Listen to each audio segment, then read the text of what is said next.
Hello, good evening everybody. Welcome to Rishi, welcome to Jeff Little, welcome to Charlotte, Tony Hunter. I don't think there's any other new face. Let's have a new face. Maybe it's me. Maybe I've not eyeballed you. Maybe you've not changed your hair. That's what's happened there. Anyway, right. On that note, I'm going to hand over for apologies. We have apologies from councillors Pickstone, Duffield and Watson. And we're very fortunate to have in attendance councillors Peter Davis and councillor Bernard Sharp. Can I record apologies from Jim Wallace, Chief Officer, as well, please? I've got no announcements. Anybody got any declarations of interest? Your usual one on fire, perhaps? Yes. I'll move straight on to the minutes of the last meeting. They've been circulated. Has anybody got any matters arising, anything like further they want to discuss on that? No, and without any further ado, over to Susan for work programme. Okay, you have before you your usual work programme. There are a couple of the chairs of the three committees met yesterday, and there was a suggestion that it might be wise for this committee to consider an item about the Gmca's corporate resilience in relation to Brexit, which seems to be quite a topical item, and it suggested that you do that in January, and I don't know whether the committee are comfortable with that. We were just thinking about some of the stuff to do with supply chains and some of the key areas that the Gmca operates in. There was also the Housing Planning and Environment Committee have rather a lot to do at the moment, and so it was suggested that this committee takes sole charge of waste for the next 6 months. At the moment, up until this point, you've been dividing the attentions to waste, but we are expecting to have feedback about a procurement, quite a big procurement exercise. And so it was just Lisa Smart from Stockport suggested that it would be really helpful if this committee could just, keep their eye on the waste agenda.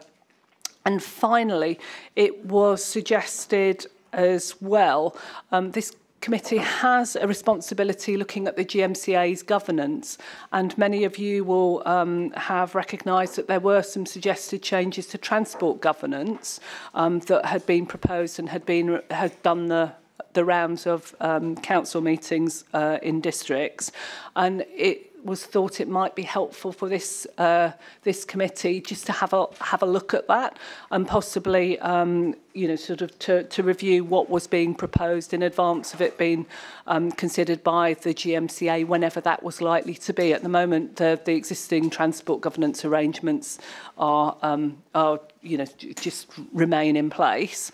But if there are any proposed changes, it's this, it does fall to this committee to review those transport governance arrangements if that would be acceptable. It's suggested that perhaps around March, but it is a bit of a movable feast. So I don't know if members feel comfortable with those three suggestions and building them into the work programme.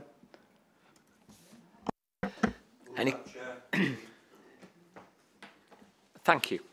Any seconders for that? No seconders. Superb. John or Peter? Gemma? That's great. Sorry, and finally, if there are any, the usual plea, if there are any other items that members are interested in, please do. It's a continual refreshment of the work programme. If there are items you would like to consider, please do, contact myself or Jamie or Richard, indeed. Anybody, any further thoughts on work programme? So I think we're there on that. That's good. Happy to do that. And moving on to the GM Children's Plan report from Rishi Shorey, who's the portfolio lead. Thank you for coming down. Appreciate that. And I've read the report. It's extensive, and so I'd like to hear your comments. That'd be great. Thank you. Thank you, Chair. I'm very pleased to be here, and I'm joined by Jeff Little, the Chief Executive of Bury Council, who's the Portfolio Lead for Young People, and Charlotte Ramsden, who's the Strategic Director for People at Salford City Council. It is a comprehensive report. I'm going to keep my introductory comments quite brief and open it up to questions. But the paper you have before you this evening appends the draft children's plan and also provides details of the work around the innovation programme with the monies that have been provided by the Department for Education. A couple of points I will make is, firstly, that the draft children's plan in itself complements and works with the existing priorities within the Greater Manchester Strategy and the Greater Manchester Children's Health Wellbeing Framework. And I think it's important to just mention at this stage that in addition to Jeff and Charlotte, we also have John Rouse as part of the team around this. So we've got that coordination, and that helps in a number of different ways, certainly not least that there is no duplication of our efforts and those of health partners. And the GM Children's Plan covers and sets out the 7 key priorities of areas of focus, and also, crucially, how we're going to deliver on those. So our focus areas are school readiness, quality education and outcomes, special education needs and disability, looked after children and care leavers, ensuring our young people are ready for life, that we have healthy children and young people, that those are safe and secure children and young people. And I think what's quite important about the children's plan, because it might be a question that you ask me, you might want to know, well, it's only quite time limited in its scope. It only covers a period of about 3 years. One of the key things that we wanted to ensure when we set up the Children's Board, which is still relatively new, was that it was action focused. I don't sit here and pretend to say that the strategy, the plan, covers every item that we would want it to do, but we are very, very focused on achieving outcomes in the context of what we're doing around the innovation programme work. And I'll just give you one example. The work around special education needs and disabilities, I think that's an immediate problem, an immediate challenge that all our local authorities face, and will help meet that challenge and have better outcomes and better services, working within the context of the broader principles of public sector reform. But it is a challenge which needs addressing now. So we hope to get to the end of the plan period, and then obviously we'll evaluate what progress we've made, and then look to see how we can improve things and increase the scope from there. But I've been in many meetings where we've focused on strategic documents, dotting the I's and crossing the T's, but actually there's not been the focus on delivering. I think that's one key component of this children's plan. The final point I'd make before we open it up to questions, because it is a detailed report and I'm sure you've got many, is that this is very much, in terms of the innovation work that we are doing and the work we're doing around the Children's Board, this is very much local authority led. The work that the Children's Board is doing, the work we're doing around the scale and spread of innovation work, is led politically by the cabinet member leads for each individual local authority area and their directors of children's services. Although the Gmca is sort of holding the resource around that, and that's where the governance sits and the approvals sit, it is very much a local authority-led piece of work. And actually that's been one of the most refreshing things about it, in that we are all very keen to learn from each other in terms of what works well and what doesn't. And what is set out in the children's plan, the priorities that we have around the GMS, I was going to say GMSF, I don't know why, somehow in my mind. It's complementary to the work that's been done in local authorities and doesn't seek to supersede. And I think that's quite an important point. We all know sort of the challenge that we face across Greater Manchester around children's services, demand pressures and so on and so forth. But fundamentally, it's got to be about improving outcomes. And I think we do, and I could reel them off in some areas, in all our areas, but in particular in some areas, we do some amazing work which is sort of sector leading in the country, but we haven't really had the focus on sharing that learning and that skill and expertise around partners in GM. And I think that's what this innovation work will help us to do. So we've got quite a comprehensive children's plan linked to the innovation work. I know when this paper came last time, you didn't have the plan that supported this work, but it is there, and I think actually our focus areas are very much the areas that we need to be focusing on at Greater Manchester in this time. So it is a substantive piece of work, so we'll open it up to questions if that's okay, Chair. Thank you for that. We'll start with John. He's got his hand up. Yes, I'd just like to ask a question regarding my own authority in Tameside, which is going through a rather problematical phase at the moment, let me put it that way. And I see that we are we're in the vulnerable families with Bolton, Bury, Oldham and Tameside together. Could you tell me how my own authority is locked into this? And of course, as an authority, we're striving to overcome the difficulties and improve our situation, which has not been good. How we can log into this and will help us to improve the situation.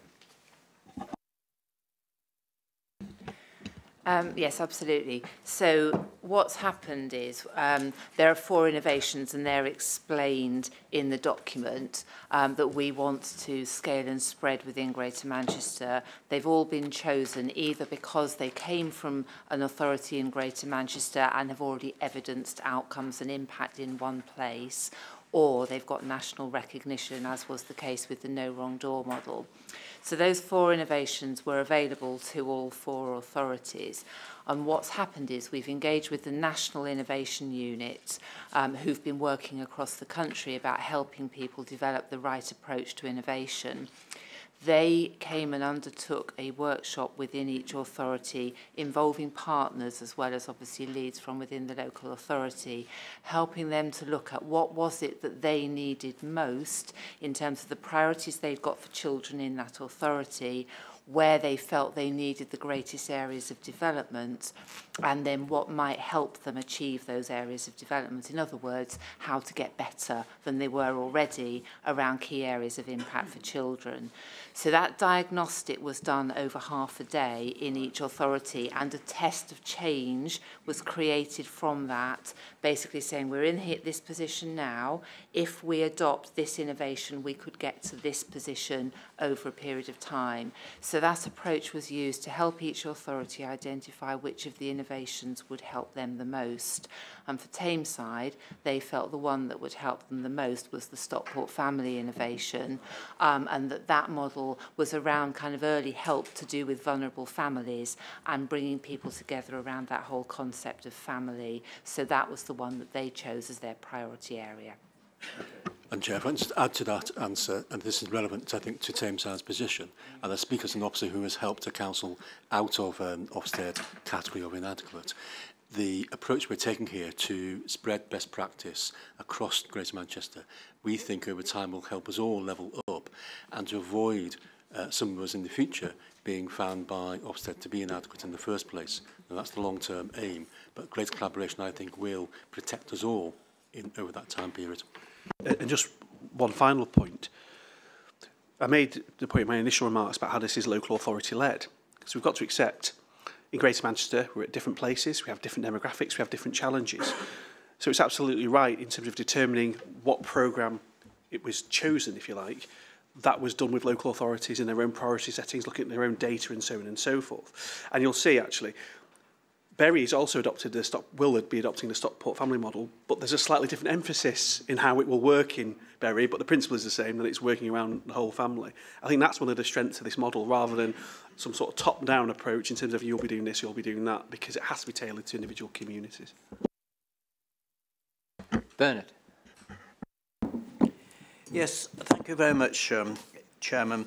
If my question is not in the remit exclusively of this committee, then no doubt you will tell me that. I've been a little bit concerned recently in the educational sense of people being excluded from schools. And the power to exclude differs from organisation to organisation, from school to college to college. But at the end of the day, the head seems to have the last word, and the governors don't have much say in this subject at all. If they are excluded, I know my own authority, and it may well be in the others, it's hoped actually they will be taken to some other place where they will be looked after educationally, and there will be people who should come in and give them tuition whilst they're trying to sort out their respective lives to where they're going.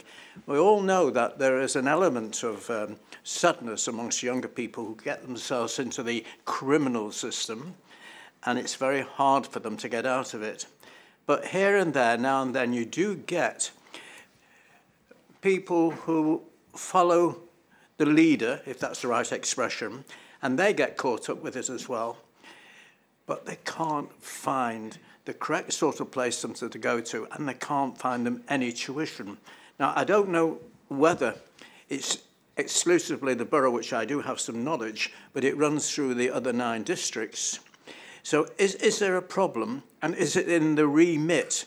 Because from time to time, this subject is quite often discussed, that we're harming an awful lot of people, and instead of improving their life, it's going the wrong way. Thank you. Welcome to pick up on that and really advise if you think it is within the remit. I think it's on the borders, perhaps. Well, I think it's very much within the remit of the work that we're doing, and it's priority 2, a quality education and outcomes.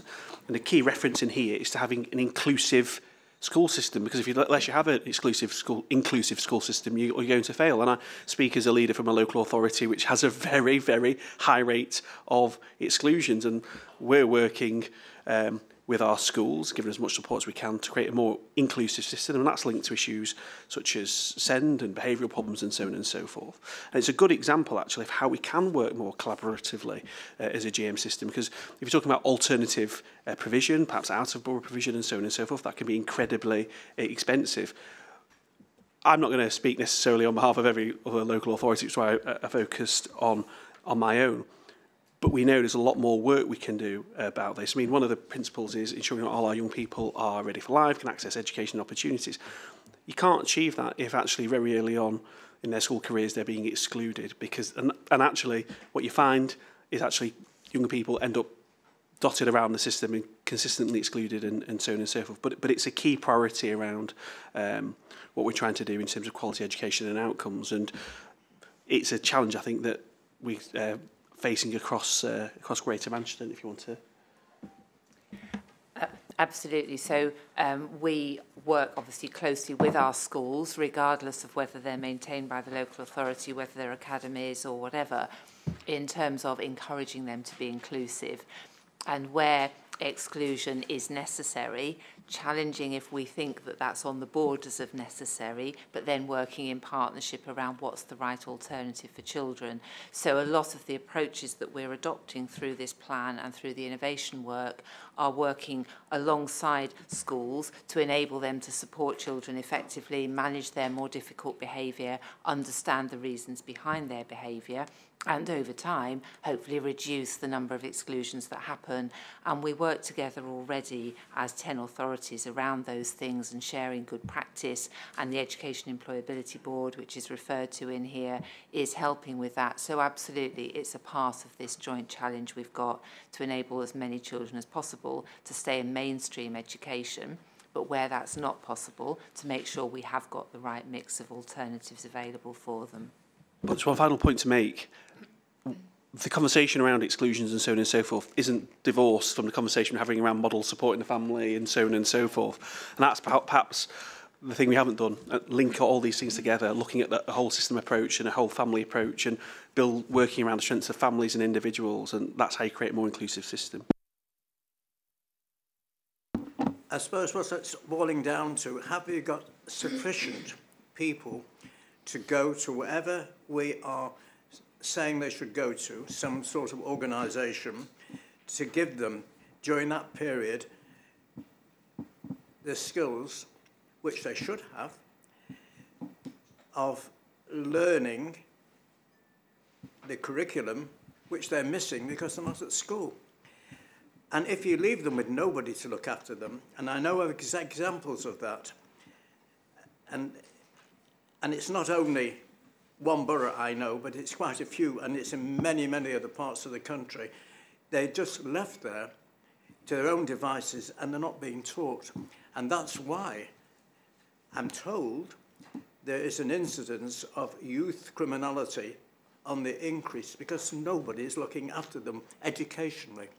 Anyway, that's if it's work that you're ongoing with you, I would support you on it. And I don't know anything specifically, but I'm sure there are examples. And there have been quite a few programmes I've listened to, if I may say so, on the media, on TV, on the radio, which has embraced this subject and the complaints which go with it. A lot of power seems to be given to the head of a school, and the governors have no ability to stop this because the head's word is final. That's all. Thank you, Chairman. Thank you, Bernard. Colin, yes. Did you indicate you wanted to ask a question? David, I'm sorry. Yeah, I'm sorry. You don't look anything like it. I just... I'll go. Thank you. Yes, you talked. Going to Appendix 2 and what each authority will be doing. You talked about it not being imposed from above and collaborative, which is right. But I think, there's, in the future there's a potential tension there, because on the No Wrong Door, I noticed that 3 of the authorities, including Salford, the model looks very similar. It's using a residential care home as a hub, etc., which might be different from others.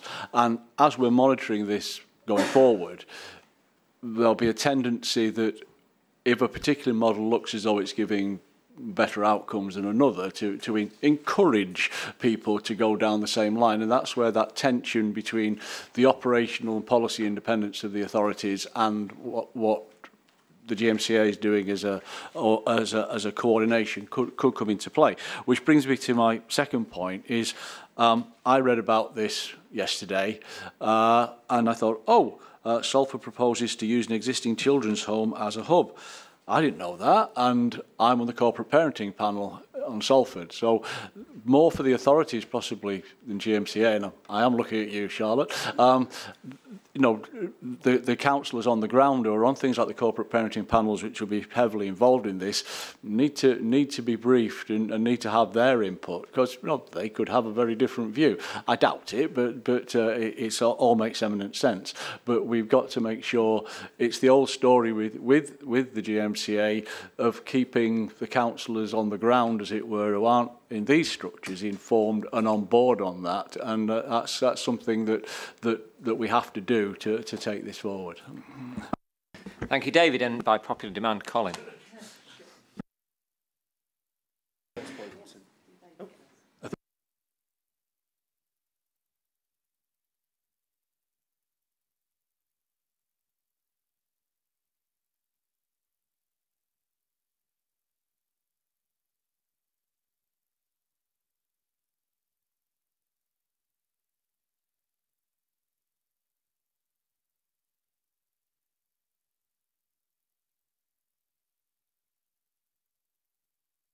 Not as much as progress as we would like at this stage, but nevertheless progress is being made.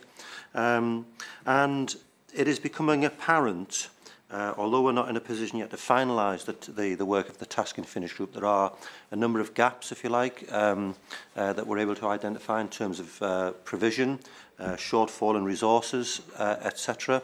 Now, my guess is that this report will eventually highlight a number of issues that we will need to follow up in various ways. It would be interesting to see if we return to this subject in, say, 2 years and looked at it again to see what progress what might have been made. But what I'm also concerned about is the fact that we have 6 or 7 others which may not necessarily be receiving the same kind of attention as the school readiness. I'm not aware of any other task and finish group or any other work stream at this point in time that might be considering any of the others. And therefore, I wonder what it might say in terms of where we might start in terms of a benchmark, where we are now, and where it might say in 2 years' time as to what progress we've been made, how we're going to be able to measure that progress to demonstrate that the funds have been, each borough's 500,000, as it were, is used effectively to achieve progress across all of these 6 or 7 areas. Now, that is a stiff challenge, as it were, given the climate in which we are currently working, and I wonder how we're going to achieve that, and whether we have that information available or some information available that gives us an idea of where we start from at this point in time and how we might be able to measure or otherwise what progress might have been made. And of course that will vary across all 10 districts, no doubt. They will have different priorities, different issues, inevitably, but nevertheless, we need some kind of indication as to where we might start from, and I don't think I'm necessarily seeing that in this report. Thank you, Chair. So, to put things back in order, we will answer David's question first. I've then got an addendum question to Colin's question, which would, so we could deal with David first. I'll then give you the addendum to that question, and then we can answer that question if that's all right. Chair, if I can make a start on Councillor Johnny's question about no long door, and essentially how do we manage that tension between, yes, this being a bottom-up approach, but making sure that where authorities do take on board best practice, they really do, and we know that they do. It's important to remember in that context that the money we've got to spread out the innovation here across Greater Manchester comes from the Department for Education, and they've got people working with us on this programme who are very clear that they want to see fidelity to the original models. So the money is attached to these models being rolled out in a way that's true to the original idea and where they've been tested elsewhere in the country, and that includes particularly no wrong door. So there will be an element of evaluation here to make sure that if authorities are doing these programmes, they do them in the way they're designed to be done, and we know that they are, and then we can test to what extent do they work in different places. At the same time, of course, this is entirely dependent upon Directors of Children's Services, their colleagues and other public services in the locality, choosing to take these programmes on and to develop them with that local focus. It's very important to remember that through Charlotte's leadership, all the Directors of Children's Services are absolutely working together on this in a very collaborative way. We've got health, other public services in that collaboration. We had some very good workshops on all of these programmes, including No Wrong Door, 2 meetings ago at the Children's Board. So that bottom-up collaboration is working, but at the same time, there's a bit of a top-down checking here. Is it actually happening in the way it was designed to happen? Just to add specifically around No Wrong Door, you know, if its purpose is to help provide support, particularly to young people perhaps who are on the edge of care, well, even without this innovation work, without this innovation funding, your local authority will pretty much be doing something around this anyway. All we've got here are programmes which have been evaluated nationally. It's all available on the DFE website, and it's known to have worked. So there's sort of a logic behind adopting some of these. But to your key point around, you know, sovereignty, I keep stressing this point about the Children's Board and the work we're doing. It is local authority led. Statutory responsibilities remain where they are. We're getting support, obviously, from the Gmca in terms of performance, monitoring and so on and so forth. But this is still very much in the gift of local authorities to make the judgment about what's best for their areas. So there's no intention whatsoever to sort of supplant that or replace it or diminish it. So just to come back on the very Salford-specific element, because absolutely there is an element of model fidelity, which is a requirement of the innovation, but then the whole point of a scale and spread approach is that there is a level of adaptability to suit the local place. So from a Salford-specific perspective, at the moment, this has gone as far as lead members. So obviously our lead members in terms of children's are aware of this and are supporting what we're doing, and they've attended the innovation briefings so that they're aware of what it means to adopt this. The detail of what it will actually look like for Salford, we're nowhere near that yet. That's obviously the next stage of work. So at that point, you know, members in corporate parenting would obviously become involved in that, as would wider partners in terms of, well, what does it mean now we've adopted the principle of we want to go down this route. So you will get information.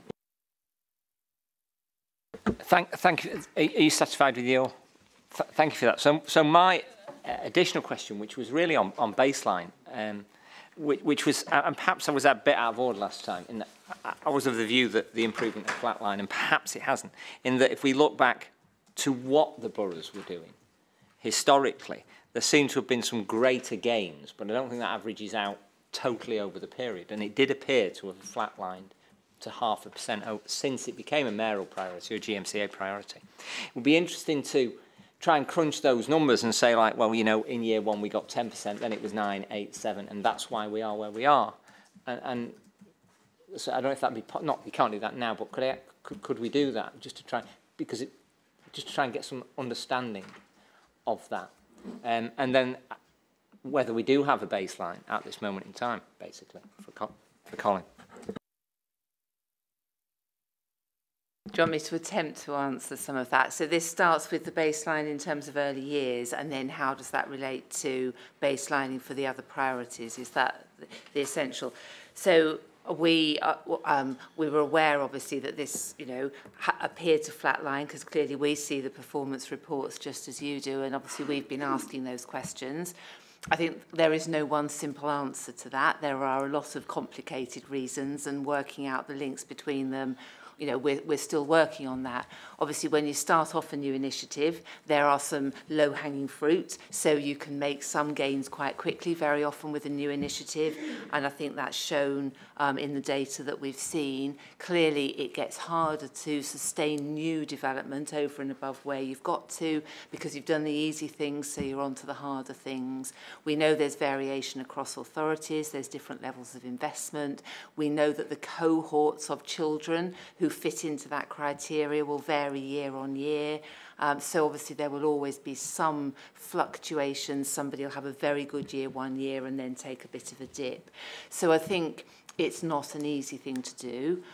We know it's also got a direct link to austerity and poverty, and it's obviously much harder to achieve ongoing progress within that environment, and we anticipate that that will have had an effect.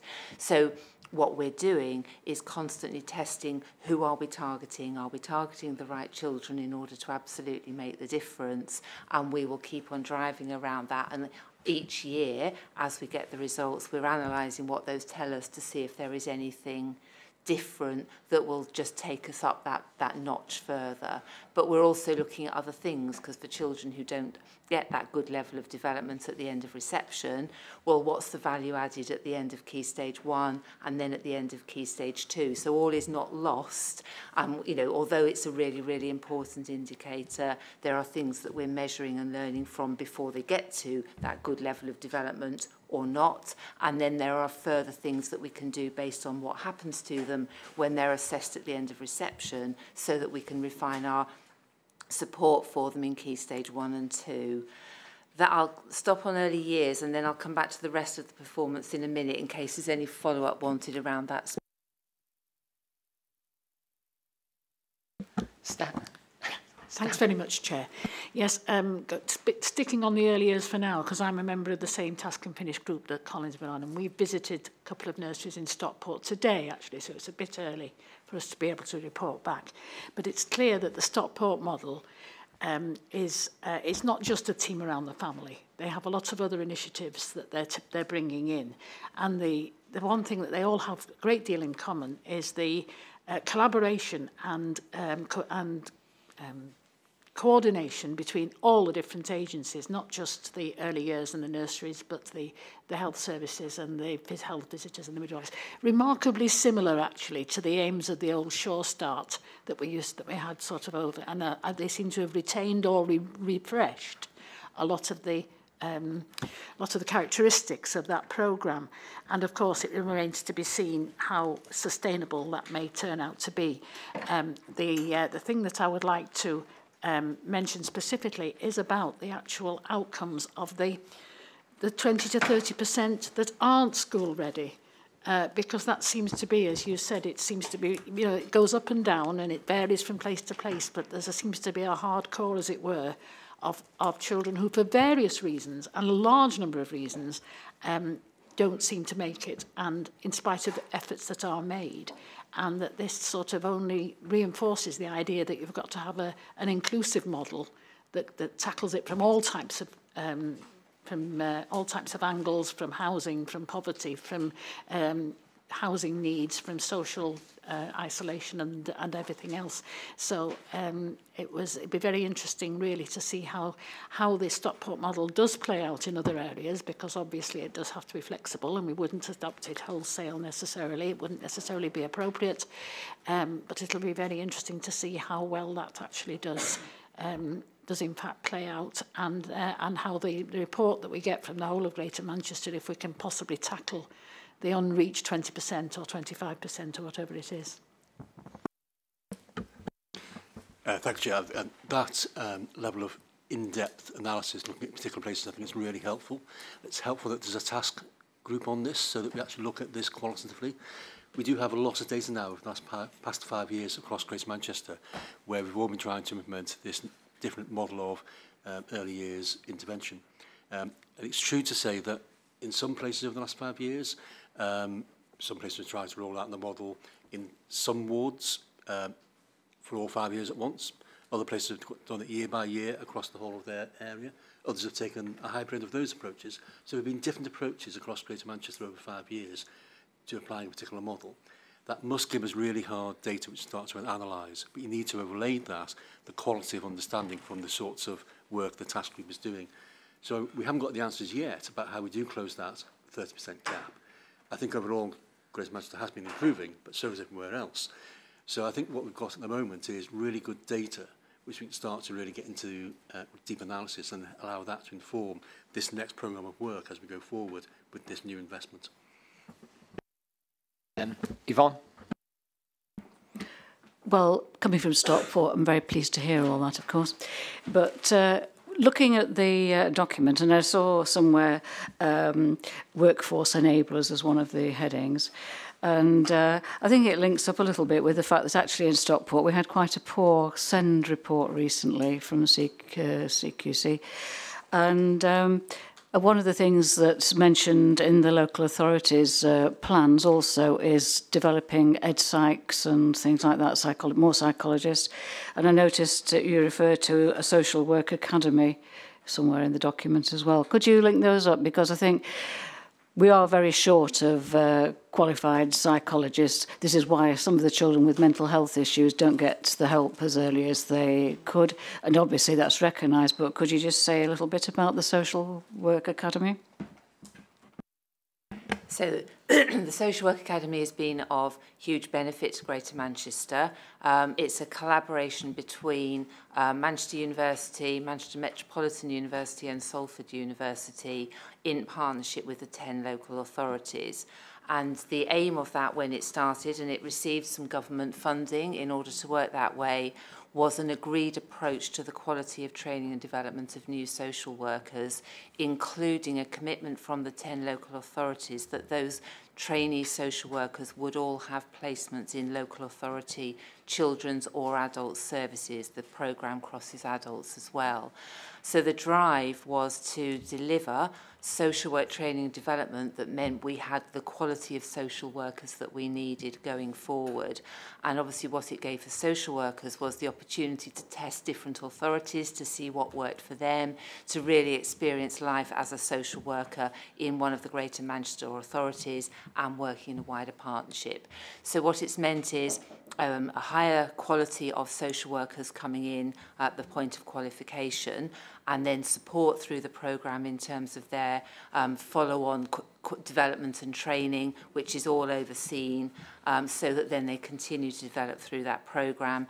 And it's meant that although we recruit a lot of newly qualified workers, it has meant that they're trained and developed in the way that we want, and obviously the aim is that they then stay in Greater Manchester. So for Salford, they may not stay in Salford, they may choose to go to Stockport, but at least Greater Manchester gets the benefit of them. So that's what we want, that very collaborative approach. And we're obviously, as Greater Manchester, looking at workforce in a much wider sense and looking at our needs for things like psychologists, other types of specialist workers, and how through our collaborative approaches we can forecast future need and develop career development pathways, training development opportunities in partnership with our universities, so that we really do build the GM workforce of the future. So that's obviously a real need and an important thing for all of us.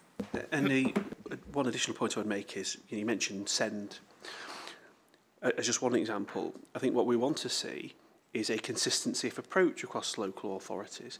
You speak to parent representative groups, to say, on the SEND issue, and the classic term postcode lottery applies. We want a consistently high standard of approach, but I think the key thing is consistency. So wherever you are in Greater Manchester and your interactions with public services, social workers in this case, it is of consistent quality, because of course we all have the same aims and ambitions, and I think that's what something like the Social Work Academy can help achieve. Colin? Just coming back to the question, as it were, is it possible to share any of the data that might be currently available, not just in terms of school readiness, but across the other themes as well? And then the next point that I wanted to make, that obviously the £500 or so will be invested in various strategies. Is any steps being taken to consider what happens when they, in order to sustain any further improvement, as it were, once that money might have been spent and may not necessarily be substituted by any further funding from any other source? Are we able to sort of do a bit of forward planning in a sense and prepare for that eventuality? Shall I take the performance one first? So we have data coming out of our ears in terms of all of the areas that are in this plan, and what we are working through at the moment with the support from the combined authority is how to create performance dashboards related to each of these priorities that help us answer the questions that we've set within these priorities. So the work in terms of school readiness, as you've rightly indicated, is really advanced. So learning from the approach that was taken in terms of developing that dashboard, we have the same people supporting us in terms of developing dashboards around these other priority areas. So in establishing the proposed priorities, we've also put in how we may measure those priorities, and from that, dashboards will then be created that will be able to show progress over time. And obviously behind the scenes, we've all got very comprehensive children's dashboards of all of our social care data, our education data. So we've got a lot more information than we really need in terms of the dashboards, but all of that will help us analyse whether those dashboards are going in the right direction, and if not, why not, but using all the additional information behind it. So we're some way behind in terms of those other things, but there is a lot of information already available, and we're already starting to use it. In terms of the resources, obviously the amount of money that we've got for this innovation work is really small, but it's a start, and we are all committed, in partnership within our local authorities, to saying, well, where else are we going to need additional funding, but also through the combined authority approach, how do we make use of what's already happening and the resources that are already committed? So, for example, on school readiness, significant funding has been committed to that because it's a priority, both in the Greater Manchester Strategy, but also in the Children's Health and Wellbeing Framework. That's true for some of the other things in the other priorities as well. So we have a much wider collaborative set of resources to call on, not just that individual pot of money. And I think, of course, one of the objectives of this whole piece of work, if you look at it in total, is to help reduce demand pressures moving forward, which in theory should save us money. I mean, one of the key outcomes we're looking for is to reduce the number of looked after children, which should save money in the system, of course, in the broader context of public sector reform. And so hopefully it will become self-sustaining in that regard, but of course it needs that initial investment to get these new innovative programmes started. Chair, can I just, if you don't mind, emphasise Councillor Shaw's point there, because in the history of Greater Manchester work on public service reform, I've not seen a real focus on whole system change with children's services at its heart, and the relationship to schools and health, all those things that collectively will, in the end, bear down on the pressures we all face on lack numbers. We've done all kinds of things around the edges of that problem, but we've never had something which actually goes to the heart of the problem. So the part of this report which talks about aligning this strategy with the new, very new, Greater Manchester Public Service Delivery Model is a huge opportunity for us all, I think, to get right to the heart of something that is really going to face us all as a massive pressure on our budgets over the next few years. Gillian? Yes.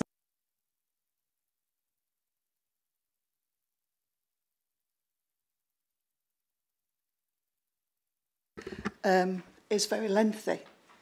And when you add to that the fact that quite a lot of schools, for some reason or other, seem to be reluctant to actually assess children themselves and to refer them to CAMS, I'm just wondering how you're managing the relationship with schools I know that you're targeting the children, but if the children don't get referred in the first place, then how are you identifying these children?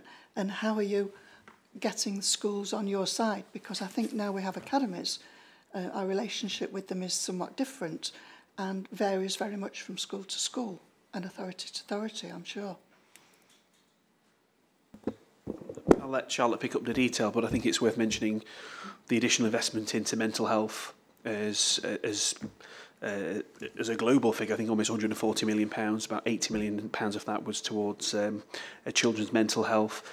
We had a really detailed presentation, which I'm sure we could share with the board around some of the outcomes of that spend and the difference it's trying to make. And one of the outcomes is trying to improve the speed of access to CAMS. I think going back, I think your point is very much linked to the inclusion point we made before. I think this is working in collaboration with schools because schools are at the heart of a lot of this. And some of the feedback I get from heads in my patch is that it's bad enough trying to meet requirements around Ofsted and results and so on and so forth, and dealing with some challenges around behaviour and what have you and other challenges is very difficult. But that's why you need a sort of system-wide approach with schools at the heart, but with proper support from local authorities and other partners. But I don't know if, Charlotte, if you want to go into a bit more detail. So I think this is absolutely one of the values of having that joint executive lead. So having, obviously, John Rouse sharing that executive lead with Jeff, because it means we're totally joined in terms of the opportunities through health, as well as the opportunities through local authorities and through other partners. So yes, there's a really robust children's mental health strategy, which includes support for schools around mentally healthy schools, which is obviously a national priority, around overseeing the relationship with CAMS, and the CAMS data is due to become regularly publicised data in terms of waiting times, referral times, etc.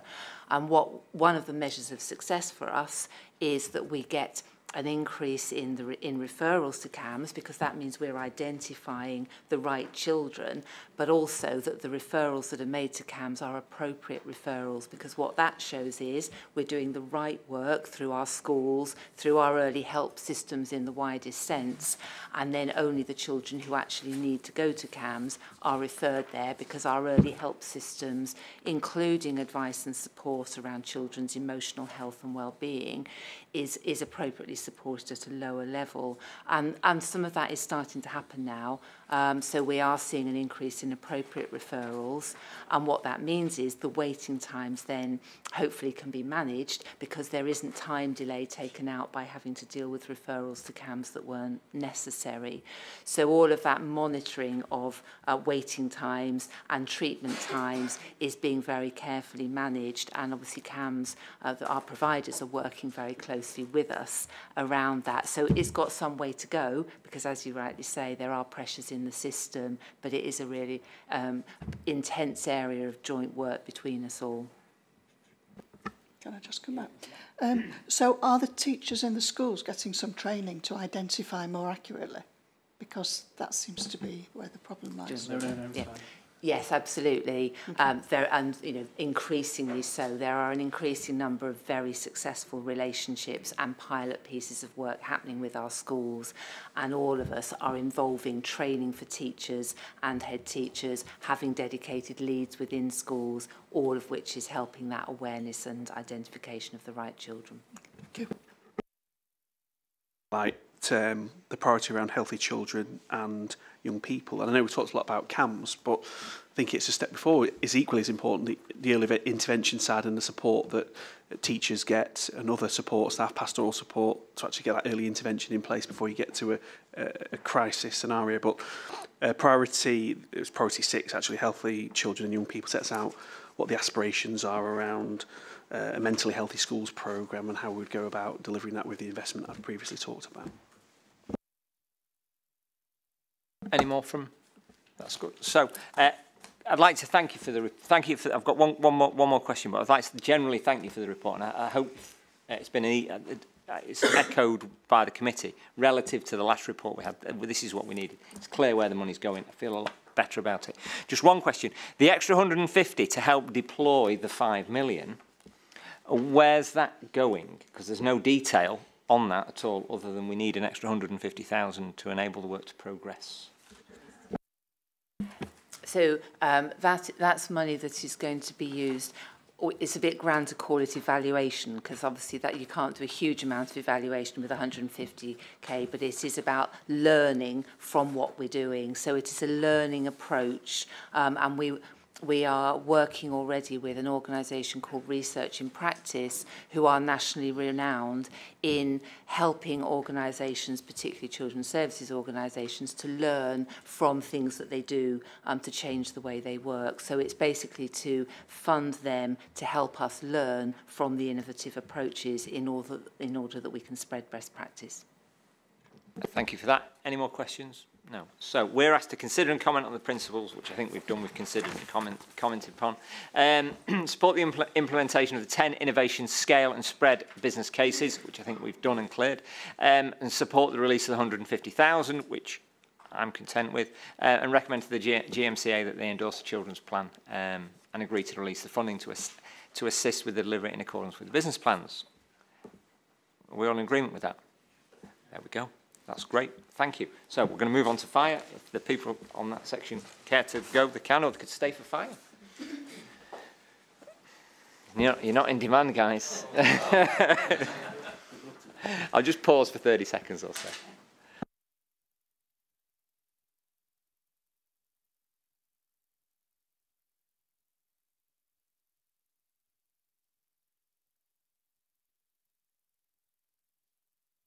So over to Leon for Q2 performance. Thank you. Thank you, Chair. Obviously, members will have had sight of the report, so what I was intending to do was to highlight several areas within the report, but then I'd be happy to take any questions on any of the content therein. So firstly, if I could point out, obviously Q2 covered probably one of our busiest periods we've ever known.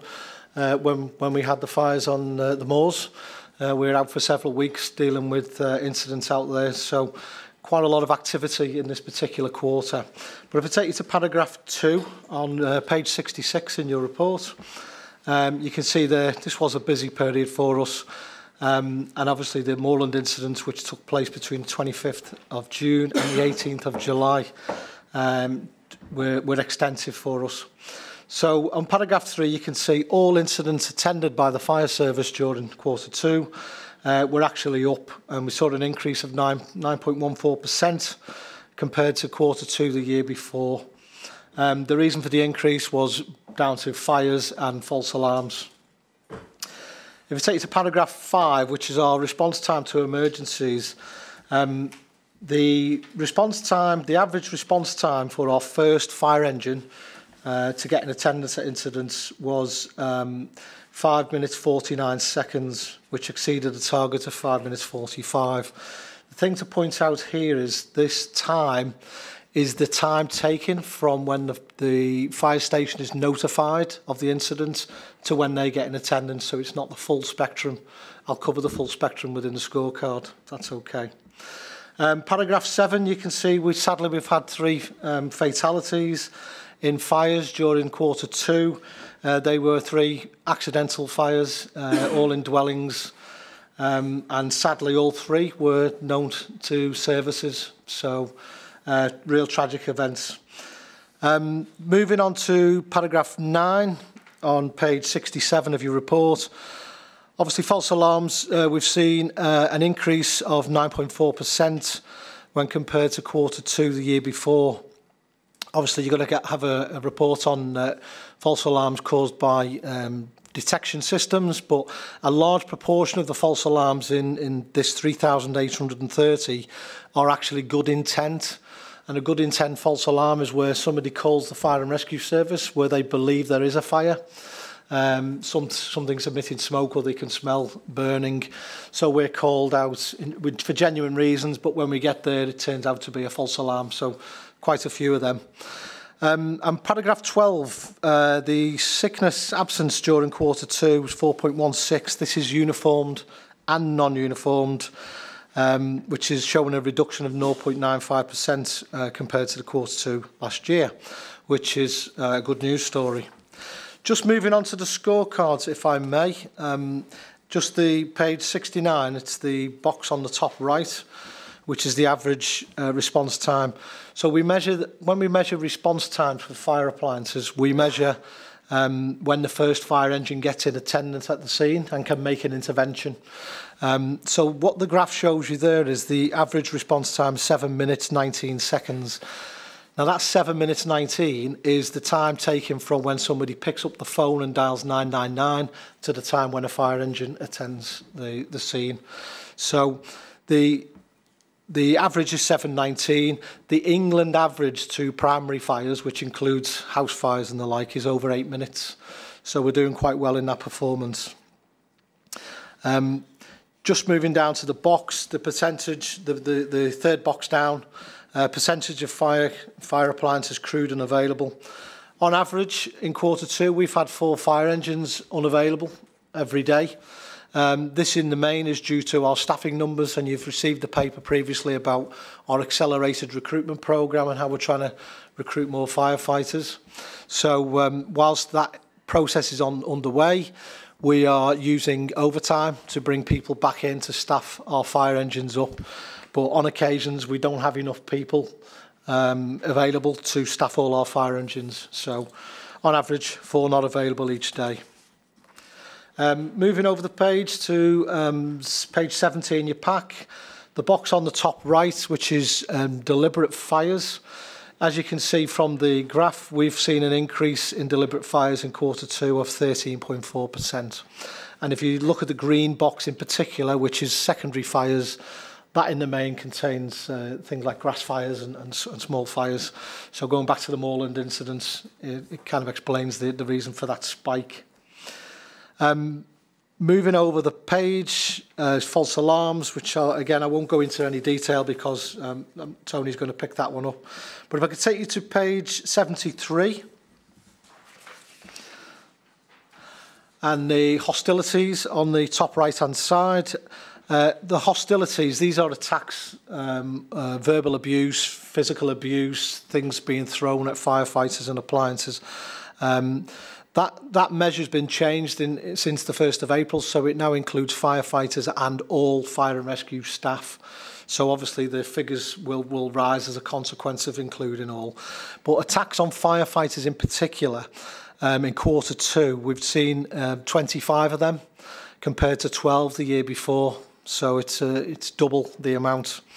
Obviously, Q3 tends to be our spike in that area around the bonfire season, so we may well see a change in them figures as we move forward.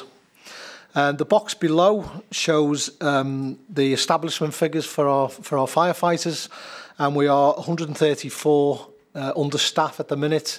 But again, there is a recruitment process which is going to go on for several years now, where we're bringing new firefighters in, on average 100 a year, and that takes into account our natural attrition.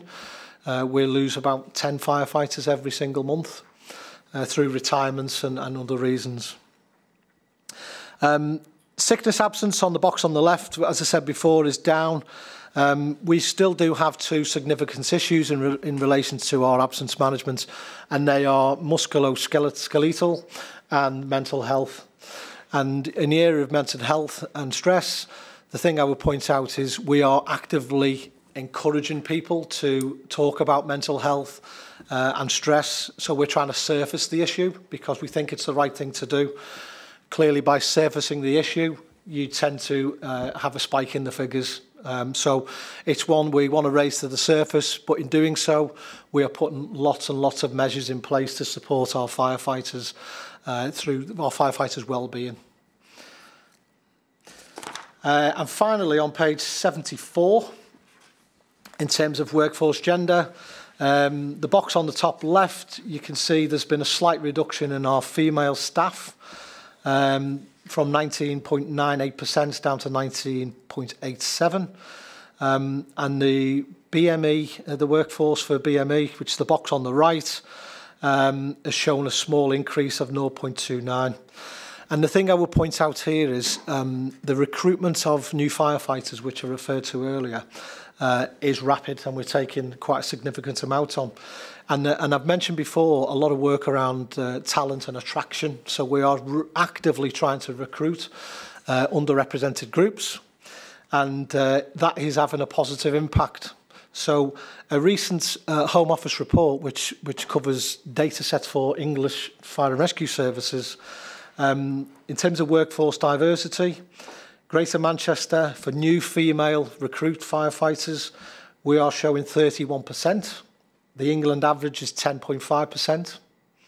And for BME, those from a minority ethnic background, 41% in Greater Manchester, compared to an England average of 5%.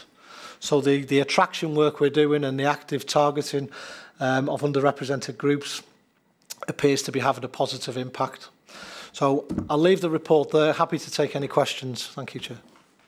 So if we could take questions specifically on that report and not on the wider, which will take the wider fire service questions, if there are any, at the end. So I'm going to start with Peter, then go to Linda, and then John. Just a comment and then a question. It still worries me, the hostilities. I just don't know where that comes from. That is appalling that we've gone up double the number of hostilities to firefighters, but I suppose it reflects society. I'm very glad to see that your positive efforts, yourself and Deputy Chief Doc's put in place and reported, is having an improvement on the ethnic minorities and improving the gender balance. That is really positive news. I just wanted to pick up on the attendance times at incidents. There's been issues in the press recently, but I know we amalgamated the control. Has anybody done an analysis of whether amalgamating the Northwest Control to Warrington actually reduced the time in handling calls, or is it the same, or is it lengthened? Because obviously, you know, until that call hits the fire station, the fire engine can't be moving, so that 90 seconds that is add on. Has anybody done any analysis where that's got, or is it just, as we know, a money-saving exercise to have more people in one building and, you know, say that? Thank you. I think specific analysis, I'm not aware of any, if I'm totally honest. But Tony's been in the organisation longer than me. You might be able to add something to that. What I would add is obviously the technology that's used within the regional fire control centre is new technology. So you know it works better. It's more advanced. Every fire engine has GPS technology on it. So within that control centre, what they do is mobilise the quickest, nearest fire engine. So that happens to matter of course. They will always pick the quickest, nearest, and in some cases that's actually from another service. So if we have an incident which is near to the border of Greater Manchester and another fire and rescue services fire engine is quicker and faster, it will default to that. So it genuinely tries to pick the nearest, quickest. That technology, my understanding, is being advanced next year, as of March next year, so it's going to be more accurate to within 5 metres, I understand. So as it stands, it triangulates signals from phones, which is quite a broad area, but they're going to be able to narrow that down to within 5 minutes, so the call accuracy will be much, much better. But we're happy to bring back some more information on that if it helps in the future. Thank you, Chair. That's good.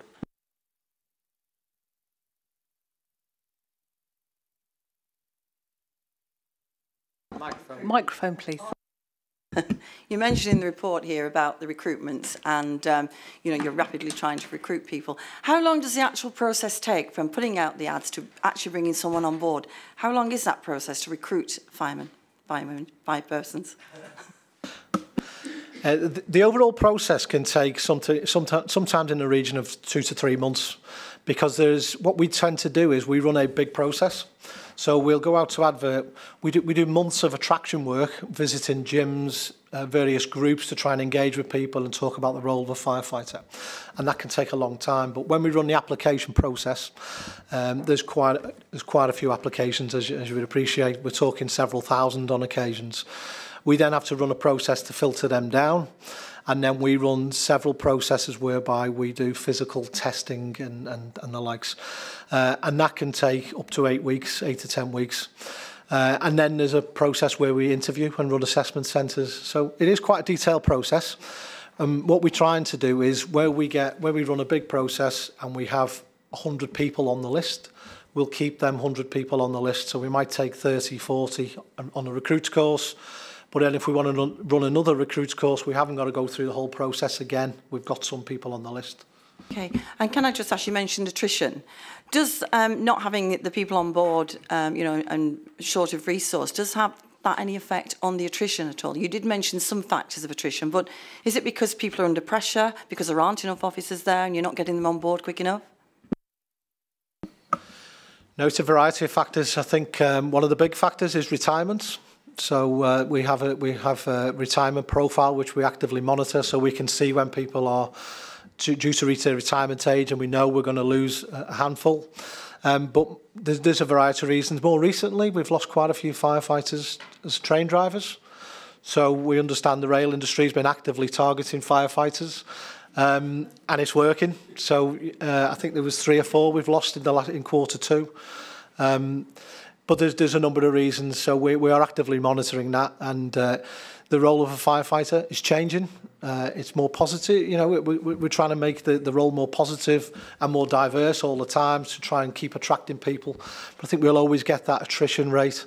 I think one of the other factors worth pointing out is we do run inter-service transfer processes. So we lose firefighters to other organisations, other fire services, because they live in them areas. But conversely, we get firefighters from other areas into Manchester. So there's a number of reasons.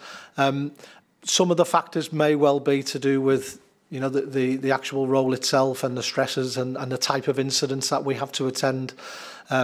We do offer leaving interviews, so we try and gain this information from individuals as they're leaving the organisation. So we do actively keep a record of that.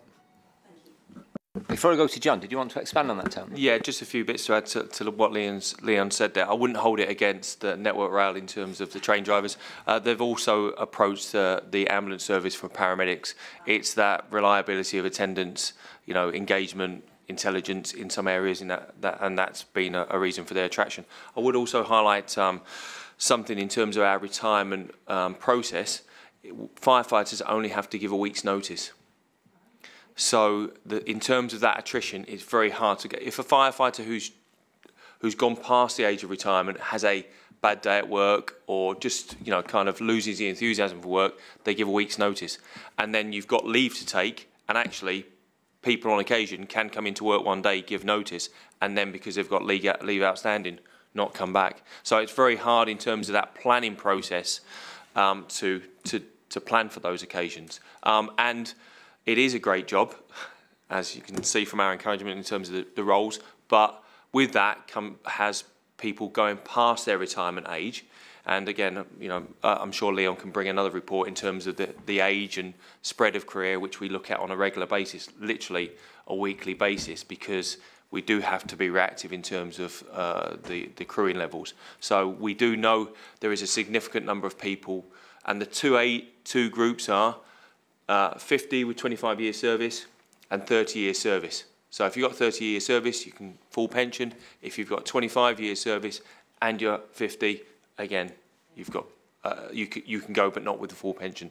So very difficult to manage. John? Thank you, Chairman. I didn't want to comment on false alarm, wait for the report from Tony on that one. But I want to refer to page 72 regarding special service calls and safe and well visits. One of my greatest regrets, having worked really hard pre the combined authority taking over, to get our partners working together, i.e. North West Ambulance, the police and ourselves, and that is to deal with medical incident. And as you can see from this report, there's a 28% increase in the number of medical incidents. When this was running, we were actually saving lives, and it was a source of pride in Greater Manchester Fire Brigade, and everyone was trained up to paramedic standard, and unfortunately, as you can see further down on page 72, this sort of work ceased due to the National Joint Council, which in fact was the FBU removed their support from it. And as you can see also in the table there, 217, 18, there were 456 occasions when we actually went out. Is there any negotiation or anything happening at all in persuading the FBU to take this matter up again? Because there are places in the country where the fire service and the ambulance service work very, they still work together in a lot of occasions. But it was, after a lot of hard work in Greater Manchester, it suddenly ceased, and it's regrettable. On the safe and well visits, I note that there are fewer visits taking place now. I will accept that during the Saddleworth Moor incident, there was problems of getting personnel to do safe and well visits. I mean, in the first instance, their job of a firefighter is to actually go to incidents and to fill in with safe and well visits when there's no incidents on the ground. Could you tell us why it seems a considerable amount lower, even during this period, when we had the moors fire, why it is down so much? Yes, if I can start with the emergency medical response element first. I think everybody in Greater Manchester Fire and Rescue Service is disappointed in where we are now with EMR and our response to Red Ones supporting the ambulance service in their response, and we are there as a supportive role, not to take over the CPR for the casualties, just to add that support prior to them arriving, and they deal with the casualty after that. That said, the build up to and the period of us undertaking CPR has continued to reap significant rewards. So, for example, we went from a CPR training which a normal member of the public would undertake, which is a one-on-one CPR training where you find a casualty, you're there on your own, you undertake CPR. We embraced what is called high-performance CPR, where you act as a team. So you're a team of three, doing different tasks on that casualty, meaning that when the paramedics turn up, they can deal with getting the information from a member of the public who saw the collapse of the casualty, family members. They can deal with that, add medication, but also I don't know if you've ever undertaken CPR or done the training. It's quite intensive, it's quite physically demanding, and having 3 firefighters there to support the paramedics was extremely beneficial. But that's still the case because we respond to a significant number of incidents, whether it be fires, road traffic collisions, other types of injuries, where we're working with the paramedics as a team. So that still reaps those rewards, and we're still maintaining the training. But unfortunately, you're right, we are not responding on behalf of and with the paramedics to Red Ones. In terms of negotiations, national negotiations are underway. The Fire Brigades Union have put in an additional pay claim following the government proposal, and what the Fire Brigades Union would consider as new work, such as emergency medical response and other activities, is all combined within that negotiations, and we're monitoring that with interest. I know from a Greater Manchester point of view, we're very interested in the Restart a Heart campaign, the CPR training for every member of the public. So as part of our ongoing work, when we go around and visit building premises, businesses, we register any defibs that are available, ask them to be put on a national register so that if anybody is in trouble and a member of the public contacts the ambulance service and you're CPR trained, you can be directed to the nearest defib, so that can be used in those cases. We are continuing that work, and our Survival Academy, which is part of the Bury training site, is all geared around CPR and getting everybody trained in that aspect. Now, returning to Safe and Well, if I can, Safe and Well has been successful, it continues to be successful. in terms of reducing fires and injuries in the home.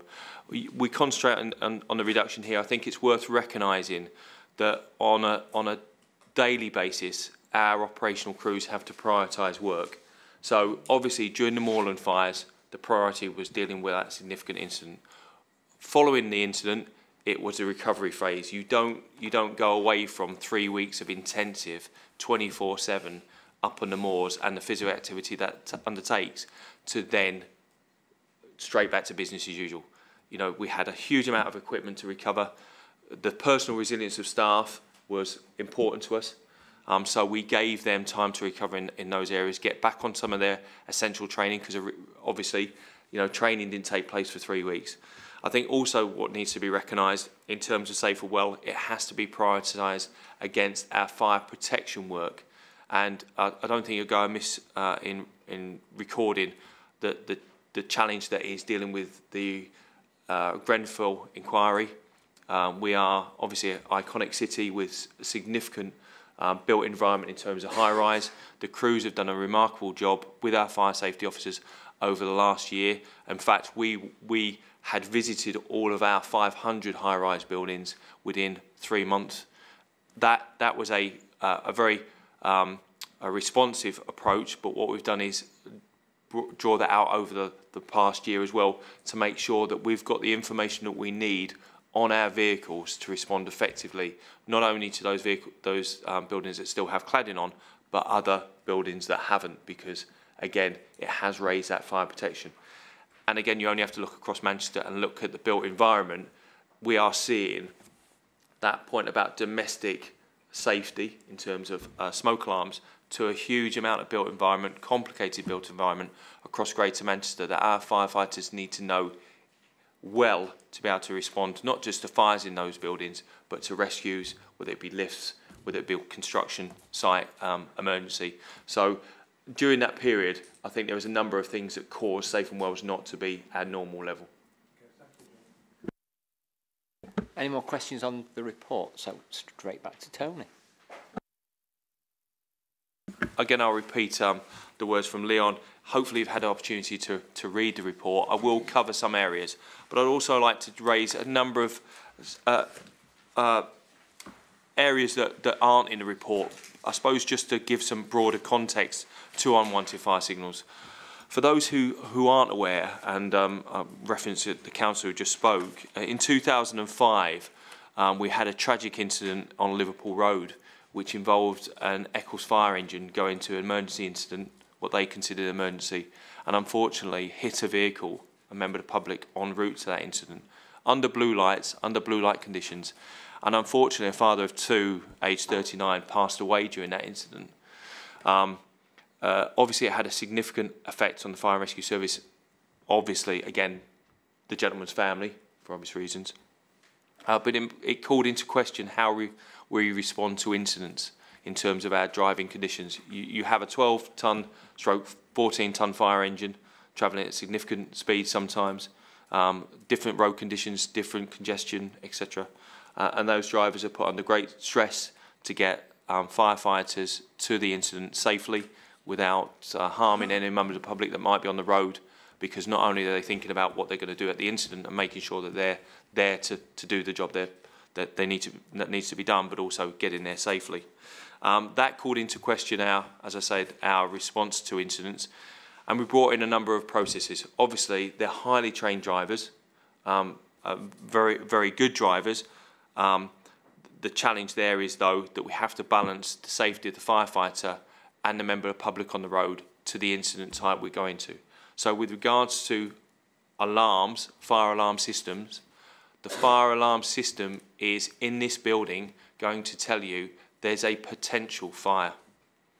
That's what it tells you, a potential fire. It doesn't guarantee there's a fire, because there's a number of reasons that fire alarm could go off. It could be as simple as insects, strangely enough, somebody with deodorant, somebody cooking toast. I'm sure you've all been in buildings where you've been evacuated for those reasons.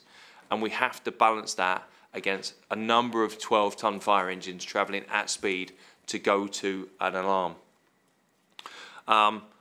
What we found through the years, and again the 14,000 that we responded to last year, a significant number of those, the majority of those, are unwanted fire signals for the reasons that I set out. They don't require a fire service response. What they require is somebody to check there's a fire, which the alarm is telling you to do, and then to phone the fire and rescue service, and we will come as quickly as we can, as safely as we can, to deal with that fire that you've acknowledged there is actually a fire. Obviously from again, if you've had the opportunity to read the paper, we talk about alarm receiving centres.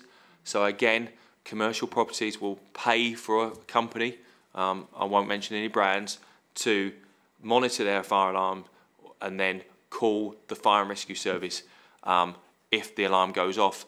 Now, what they should be doing is getting somebody to check there is a fire before they phone us. Because in a similar way to the police and any other service, you'd expect somebody to check that the reason for their response is a reality rather than just because the alarm's gone off.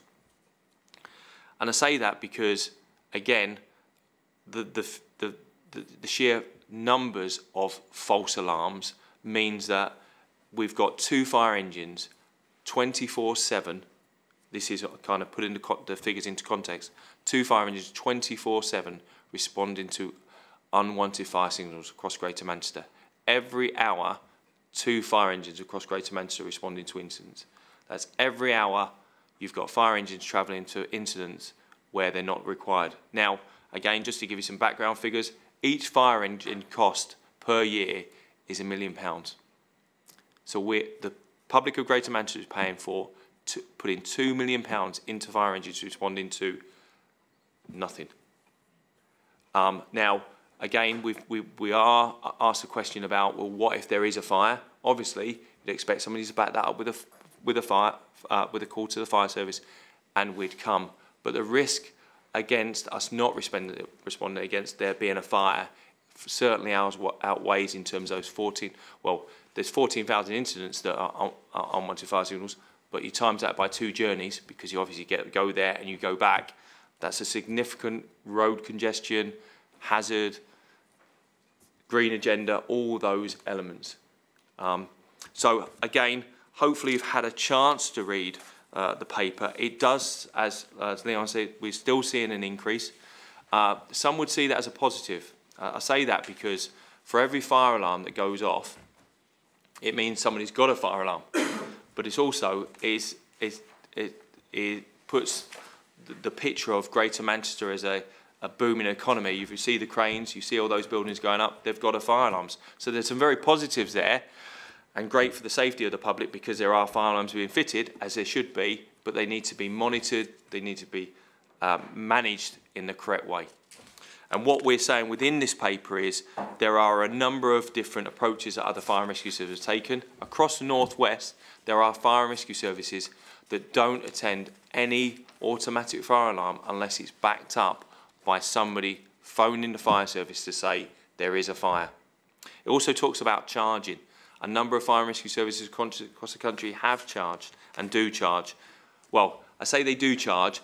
Saying you'll charge and doing it is a challenge because, again, a number of these fire alarms, you will get on occasion a building, a company that has 1 or 2 actuations a year that doesn't tip the scales of charging.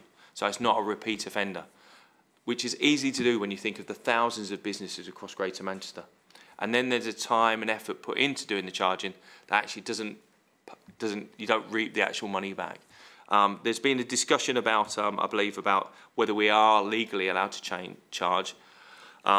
Within the Localism Act, there is that facility to charge for services. That's based on the fact that you're charging for a service because you're actually not, they're asking you to come and do something where you're not actually, one, we're not required to respond to an automatic fire alarm. We're required to respond to a fire, which, as I've said before, the majority of these incidents are not. We are and have done continuously working with the building owners, trying to help them understand their alarms better, trying to help them understand the implications of false alarms on the fire and rescue service and the safety of the public. and the safety of the firefighters in the vehicles, and we will continue to do so. But one reason I welcome you asking us here today to go through this paper is because the more people, the more councillors and reps that are aware of this challenge for us, the more support we can get out there for reducing these types of incidents. Again, I did mention Grenfell. We have to balance that workload, and at the moment, having the disruption of unwanted fire signals or false alarms, when I've got firefighters who need to know their built environment more, who can be doing more safe and well, who can be doing more training, obviously there's a stronger business case for that than the attendance of these 14,000 incidents. Thank you. Thank you for that.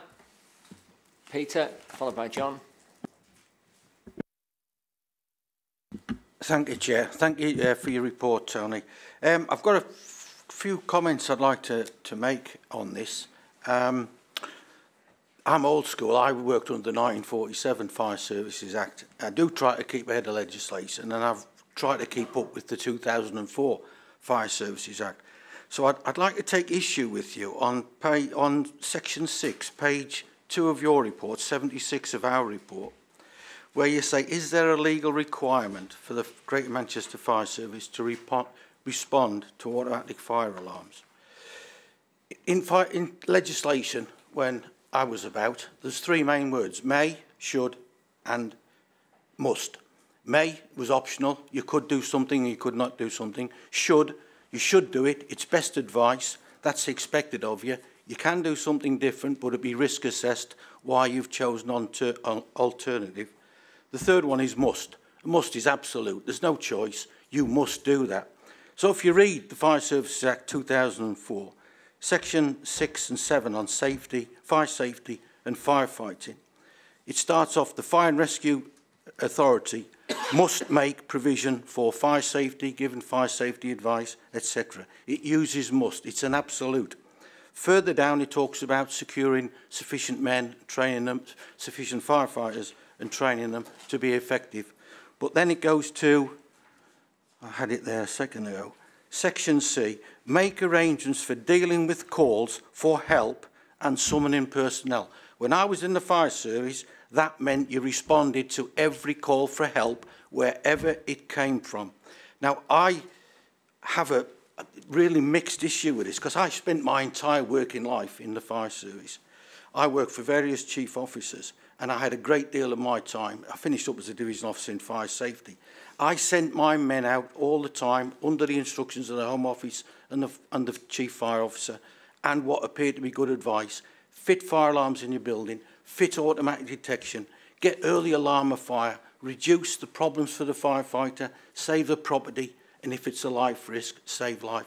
So I spent 30 years of my life telling everybody to put these in the building. And when I stopped, the guy who replaced me kept doing it. And so we've been doing it. And Manchester's an absolutely thriving city. The whole greater conurbation is thriving, and we have many people attend here driving this city forward. And like you say, the cranes and all that. So I doubt if there's a building built around this 10 boroughs that hasn't got fire alarms in it, automatic detection. They're improving all the time. And it seems totally alien to me that we're driving this business model forward in the belief we're saving property, we're saving life. It's a modern concept to not waste a building, not let it burn down, have to rebuild it. That we, you know, once we put the investment in, whoever owns it, that, you know, we should protect that. So it seems alien to me that we should start a policy of saying that we don't want this fire alarm. You don't want it when you get there, but when you're on the way, you don't know.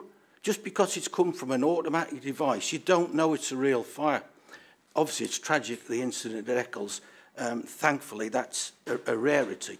And we don't want drivers. You know, I used to be a driver of fire appliance. Yeah, it's a stressful moment in your life. You're driving there, you've got a crew. You don't know what you're going to expect when you turn into the street. It is a stressful driving situation. Driving a train does appear a lot safer. I can see why they take the leap, but that's, you know. So, you know, it is stressful. But to me, and I will never, as long as I sit in this committee, support a move that says we will not respond to an automatic device. It's just alien to me. I think it's wrong for a modern society. I think it's wrong for our modern fire service that we're paying for. You know, this is, you're using the motor figure of £2 million.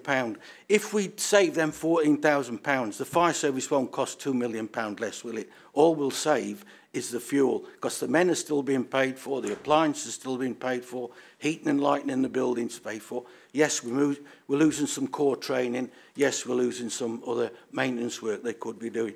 But, you know, that's my view in it. I feel very strongly about it, as you can tell, it's a passion thing, because I spent my life selling, not financially, but selling the concept of safe buildings. This building, tell me it's got smoke detectors in. But, you know, this building, we've protected it, you know, so that this central hub of, you know, this authority is protected of fire in here. We must believe these devices are right. When they go off, it's telling you of a fire, and the fire alarm goes off, the routine is leave the building, right? To me, if they got a call going to the alarm receiving centre, the fire service are on the way, that's the safest module for me. The building's empty, you turn up, the responsible person or the building manager said, the alarm says there's a fire in the kitchen. You go up, yeah, it's toast. Okay. So, you know, nobody's died in that fire, but we should respond. So I feel very uncomfortable with adopting a policy which is reducing. Now, I can see if you reduce the predetermined attendance to one appliance, because in your example you said 14,000 calls, 28,000 vehicle movements. I don't know why you just don't send one appliance. I could understand that. If you've got one appliance responding, that appliance has got a radio. As soon as it gets there, obviously if you see smoke, yeah, on the radio, call for assistance. If it is, then all you've done is mobilise one appliance. So, sorry, I'm drying up now, but that's how I feel about it. So I think you have got a legal duty. Is there any legal precedent? Anybody took the fire brigade to court for ignoring a call? Because I think the Fire Services Act of 2004 says must make provision for handling calls. It doesn't say then you must send a fire engine, but I think that follows on. That must be the way the legislation was wrote. That's my piece, Miss. I'm not surprised you dried up then. Well done. Yeah, briefly. Yeah, I will try. I will try and be brief. I think it's only gauntlet down to changing your mind on some of this, and I'm not saying I'm picking that gauntlet up, but I think the point you raise about has fire and rescue services been challenged, I would suggest they have. I would suggest the fact that we are one of the few fire and rescue services who still respond in this way says that we're in the minority, and that's not a reason to follow the crowd, but I'm just saying that legal challenge is probably taken place, and I will confirm that. I would suggest, though, and again, for the points you raise in summary, with 40% of our incidents, 40% of our incidents we respond to being unwanted fire signals, we are sending 4 people or 8 people on fire engines to go and check somebody's fire alarm, because the huge majority, we're talking about 99 point whatever percent, and I can find out that detail also for you, ends up a false alarm. So in terms of the things that I pointed out with regards to, is there more risk from the built environment for our firefighters? Yes, tragically we lost a firefighter in 2013.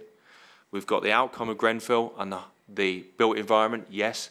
We've got a more complex and varied incident response than we've ever had, so training our firefighters is key. We have less incidents, so therefore they need to spend more time training because they get less operational experience. And we've got more prevention, more youth engagement on all those activities that absolutely, for the case of, I think it works out, as I said before, 2 fire engines doing nothing else but attending unwanted fire signals, I can absolutely, in my mind, justify that they'd be better spending their time on those other areas than responding to those unwanted fire signals. But I completely understand your passion. John, see if you can... Yes, it's about 10 words. Repeat offenders, Chairman. And there are repeat offenders. And from my experience, over many years, the repeat offenders have been things like I can remember the hospital, the local hospital, for instance, where toasters were setting off the fire alarm. In the day room, student accommodation is another one where, you know, this sort of thing happens, a similar sort of situation, sets off the fire alarm. And it's repeat offenders that are the problem. And when one looks at this, they're mainly non-domestic properties where this is happening on these false alarms. And when you think that the amount of incidents in the fire service have reduced by something like 45% over the last 10 years, and yet we're not tackling this at all, leaves a lot to be desired. And Tony's quite right, it's costing a fortune to tie up vehicles and personnel when this sort of things. I've actually driven out with them and experienced this myself. There is some merit in charging, and I think it's something we have to consider because it's not right. Some of these people, and my question is, how do we go about it in fire prevention? How are we going about this? When we see these repeat offenders, for instance, in my own local authority, who had a problem years ago with the schools, we had a lot of false alarms with the schools, and myself and a colleague, we arranged a meeting with the chief executive, an early morning meeting with heads of education there, and we got it sorted out, and it was amazing. Overnight, it just ceased. So, could you put us through for repeat offenders how you handle the situation on prevention first of all, and you know, tell them, you know, we can't keep affording to do this. I mean, if we carry on, we're going to have to charge you. Well, we take a different approach, obviously, down to the premises itself and the risks within that building. But you take hospitals, as you said, and schools, we have dedicated officers on the area teams, stroke station areas, who work with those fire safety officers, because generally those buildings also have, every one of them should have somebody responsible, but some of the building risks, such as hospitals, will have responsible fire safety teams, and we'll work with those. In terms of our approaches, it can vary from looking at their alarm systems and getting what you call a double knock. So you'll give them amount of time before they call us to check, and then obviously if nothing happens, they will then call us. You'll also have a case of, as you said, threatening charging, but working with them first, giving a number of warnings, dedicating staff to support them in their fire safety strategy. But again, for the numbers that we have looked at charging for, by the time you plan that out, it's more beneficial to work with them than to charge them. And again, with some of this, it is about public money. So charging a hospital, charging a school, you're moving that money around in a way. And in terms of that working relationship, we want to be supportive. As you've rightly pointed out, a lot of these are commercial properties that we respond to. So the life risk, which we would say is somewhere like a hospital or a sleeping risk or sheltered accommodation, isn't there. It's a business. They're there generally Monday 9 to 5, weekends. There's somebody there that can check the fire alarm before asking us. And as Leon pointed out, a very good response time gives you that reassurance that if you need us, we're there. But just please make sure you need us first. Any more brief questions? Thank you. As ever, we could note the reports. Thank you for bringing the reports. Much appreciated, informative. You're more than welcome to stay for the buses report. You're more than welcome to leave.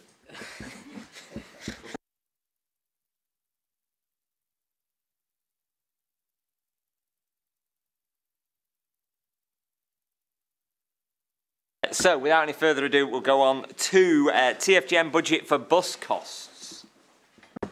Yeah, thank you, Chair. My name's Steve Warrener. I'm the Finance Director from Transport for Greater Manchester. Alison Chu, my colleague, is the Head of Bus.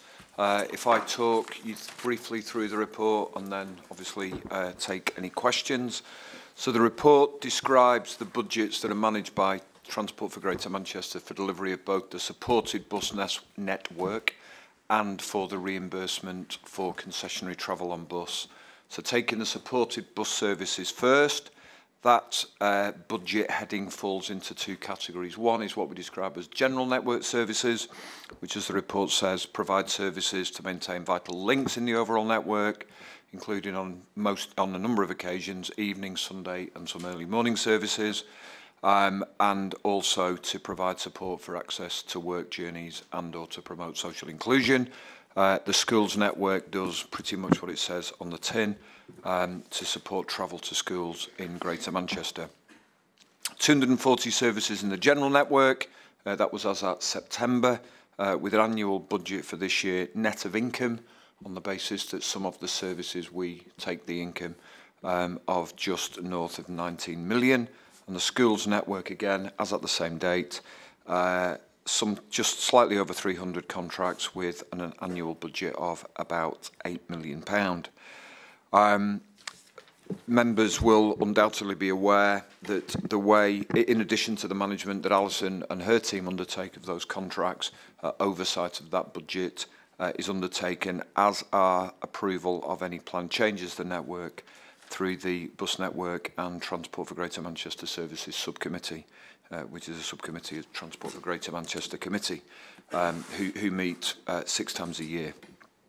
Again, many members will be aware of the funding reductions that have happened across the supported bus services budget over a number of years, really, and certainly over the last 5 to 6 years, where there was in the region of 20 to 25% of the funding taken out of that budget.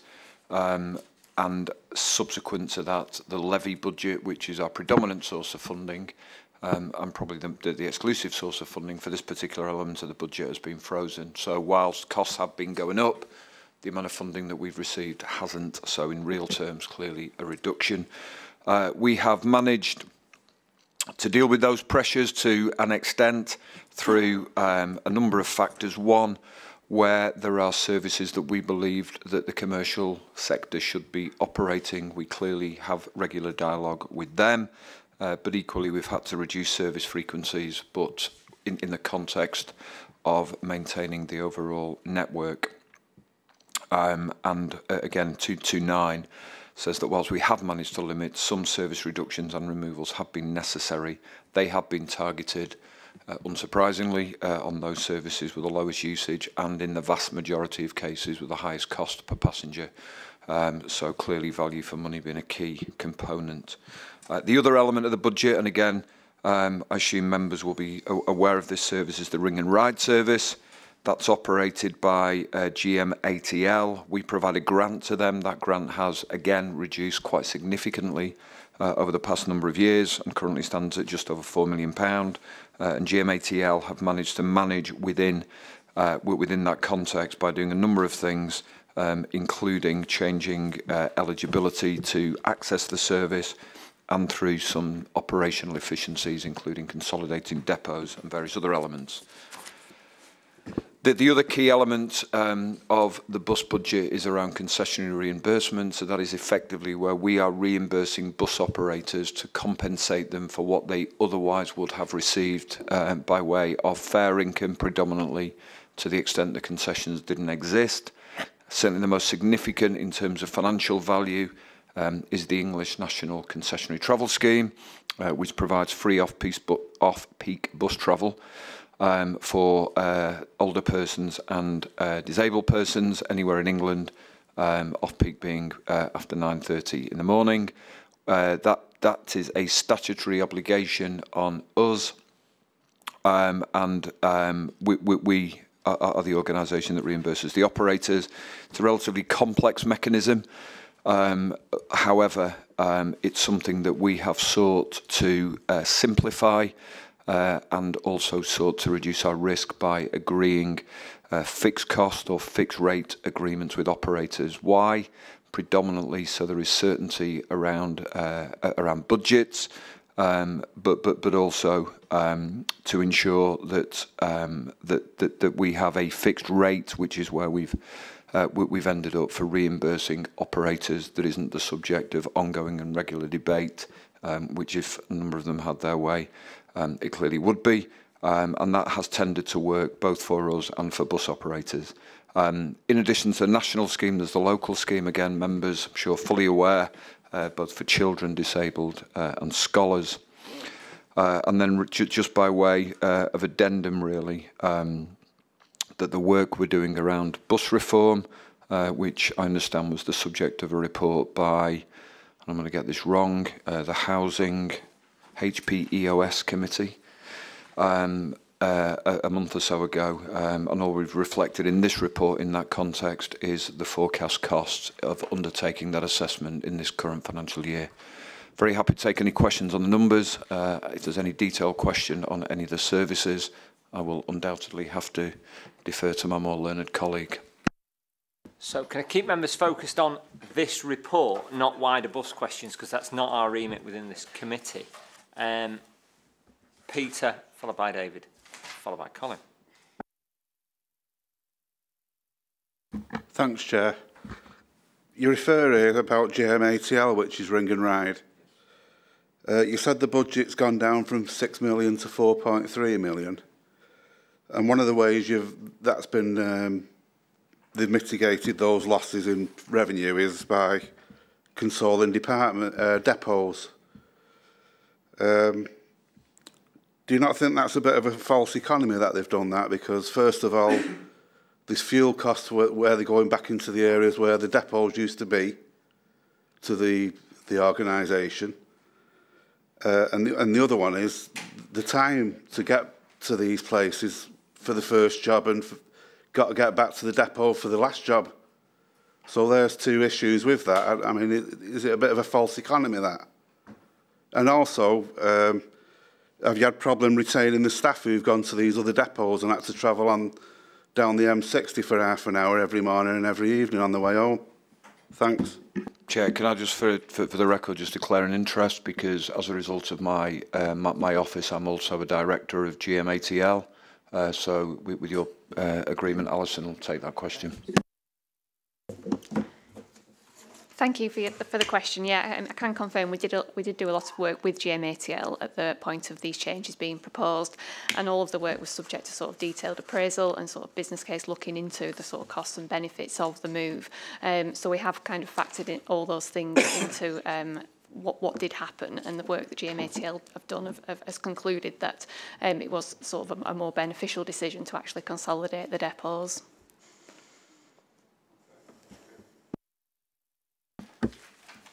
You're more than welcome to come back if you want some clarification. Are you okay with that? Yeah, that's fine. That's fine, that's great. The other point was the effect on the staff as well. You know, have you been able to keep the staff that have moved from the other depots and moved to the ones that, you know, which have travelled, you know, distance? I think they have retained, you know, sort of most of the staff. Obviously, sort of consultation was undertaken with the staff, but similar to sort of the fire service, really, staff retention is something that they face in terms of the ongoing recruitment. But we certainly still haven't seen too much of an impact as a result of that. Thank you for that, David. Yes, hopefully very briefly on the concessionary reimbursement. In Greater Manchester, we've an enhanced scheme for Metrolink and Suburban Rail. Presumably payments are made for those elements as well. If so, how much is that costing in percentage? How much does that increase, as it were, in terms of the costs relative if we just did buses? Because I'm aware that with the expansion of Metrolink and Suburban Rail, over the years, under the various plans, that could be an increasing cost on that budget, and are we able? And you know, there could be questions about whether that could be sustained in the future. Yes, thank you, Councillor. The answer is yes, there are additional concessions. I haven't brought the background paper with me, apologies, but I can certainly come back to you on that. The way, in terms of the exact amounts, in terms of the way the Metrolink concession works, is that there is an amount of money that is transferred into the Metrolink income account to take account of the lost income in the same way that it is with a bus operator, albeit the Metrolink responsibility for the Metrolink financial position is with us. So it operates in exactly the same way as it would do for bus. Rail is quite a significantly lower amount than Metrolink, but again, without quoting a figure, without validating, we will come back to you on that. But both of those are factored into the budget, and they have been for some considerable time. Metrolink, again.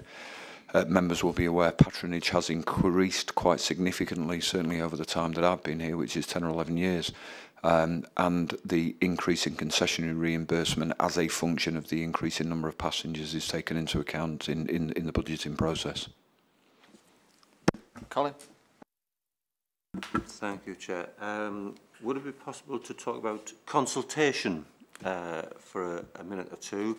I think we've all been subject to situations where services have been reduced in frequency, etc., and that may be subject to a consultation. But very often we only learn of the proposed change at a relatively late stage in the process, and I'm given to understand that actually it's a 70-day consultation, but we don't get that information on closures, on reductions rather, until well into that period of time. If it is 70 days, I'm not sure that that's correct, but anyway, there will be a period in which it might be possible to respond to proposed changes in services, where the commercial element, for example, is saying that they can no longer make a sufficient profit from the service, and TFGM are unable to replace that missing revenue, shall we say, at this point, at any point.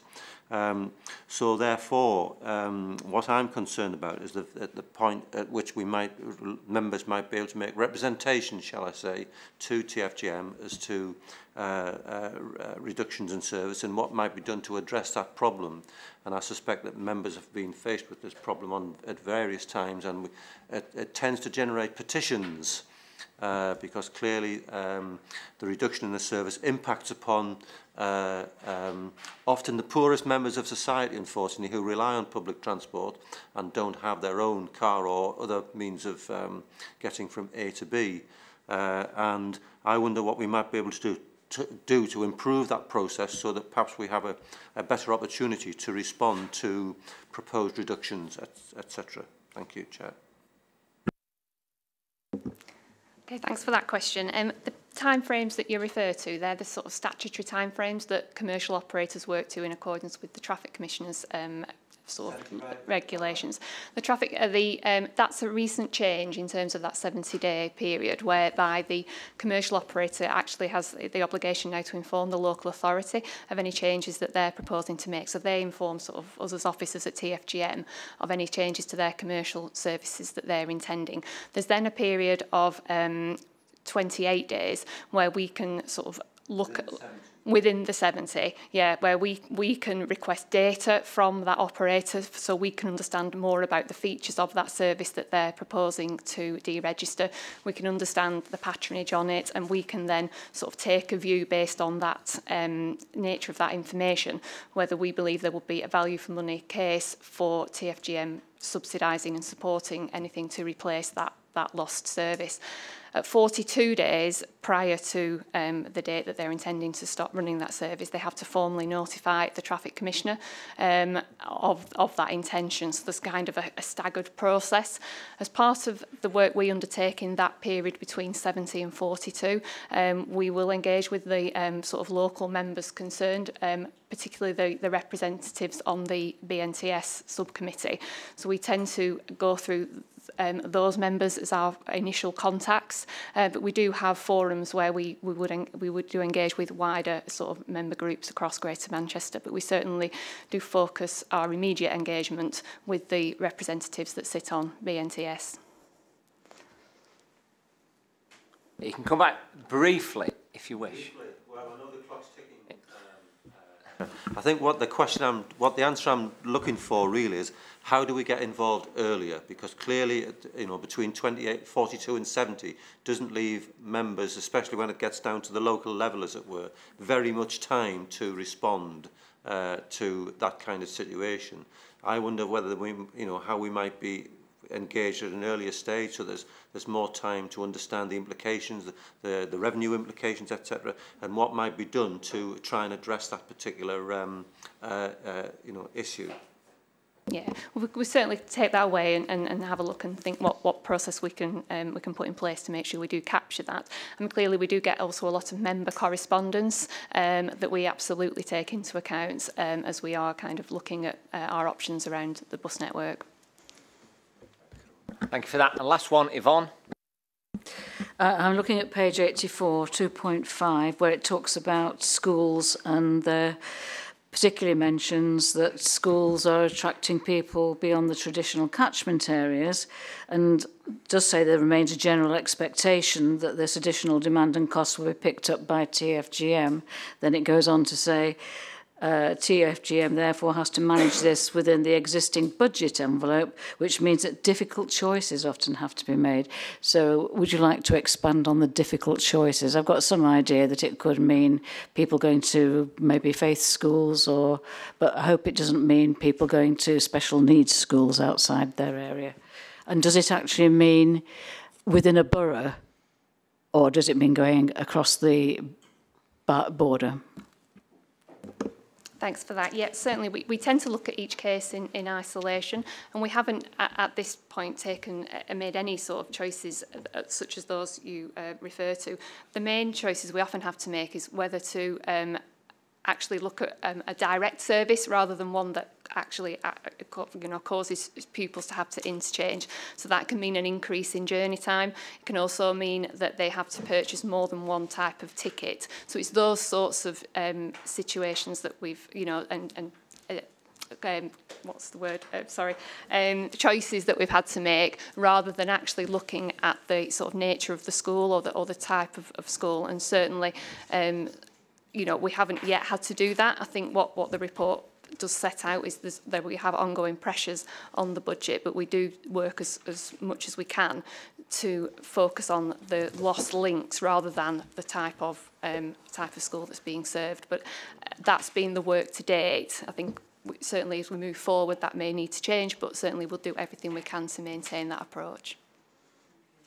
I'm just asking because I think we've seen in Stockport a document which specifically mentioned faith schools. Okay, it's a recent document in respect. I think we've done some analysis looking at that, but we haven't because we recognise that as the time goes on, there may be not just faith schools, but looked at the analysis across the breadth of things that we are serving. But certainly we would look to. We have no current plans in place to change our approach. It's just work underway, given the pressures that we're under. So, members, can we note that report? And can I thank you for bringing the report? Surprisingly interesting.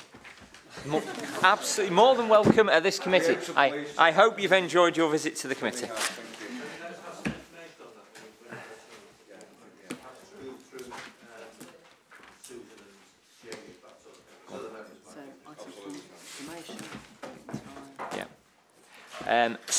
For information, Gmca Register of Key Decisions, you've got the link there. That's no doubt been in. We all see. I hope you all see the Register of Key Decisions. If we could note that. Date and time of next meeting. It's been moved to lunchtime. Ooh, controversial that. But Tuesday, 22nd of January. That's it. I think that's great. Thank you, everybody. Have a fantastic Christmas. And by the way, can we all, on our way out, thank Susan is leaving. Can we thank Susan for her wonderful service? Massive shoes to be filled. Thank you for your assistance. If you'd really like to thank me for writing a reference for